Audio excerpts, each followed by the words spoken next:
Ivanka mentioned, Wesley So's defeat was actually quite self-inflicted, and it was all caused by the fact that he misplaced his own queen. The white queen here not taking any part in the action. It's all going to be about the white king side, white's king. And look at the black queen meanwhile. The black queen is going to be a fantastic attacking piece. Earlier on, Wesley should have brought the white queen back towards that side of the board, maybe offering a trade of queens, but it's too late now. And Magnus highlighted the fact it's too late by bringing another attacker into the game. His knights, his rooks are perfectly placed. It's time to introduce a pawn. Magnus pushing forward with this pawn, as we saw a bit earlier, trying to throw it down the board. Wesley tried to block the advance of this pawn, pushing his own pawn one square, but when Magnus pushed forward, white taking a pawn with his queen, this was the killer blow. This finished off Wesley So, and Magnus just sacrificing his knight.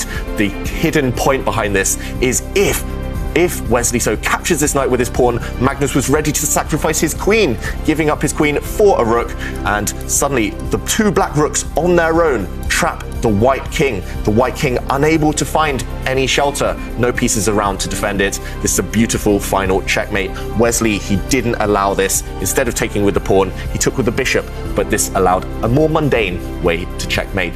Magnus just took this pawn back after white tried to trade rooks. He stepped forward with his own pawn. The final position is losing for white because his rook is attacked, and if he moves the rook away, then suddenly queen takes pawn, the white king is under fire, and checkmate. Next move with two queens, double check and checkmate.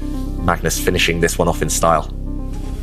We did see Wesley So crown his attack in spectacular fashion. In this position, playing a move that we thought was maybe impossible, pushing his pawn forward. And we did see earlier that black now could not trap the white queen safely. This move would have been punished as well. We did see Magnus here just put his king in the corner, trying to hide his king safely. And after white continued pressing forward with his pawns, we saw an exchange of pawns in this position. And the killer blow, once black's queen ran to safety, instead of trading those queens on that square, instead of playing queen takes queen right now, Wesley found the way to exchange queens in a better way, in a more productive way. He went for a check, and this caused Magnus to resign immediately, because if we investigate this trade, we see queen takes queen is met by pawn recaptures with a double attack.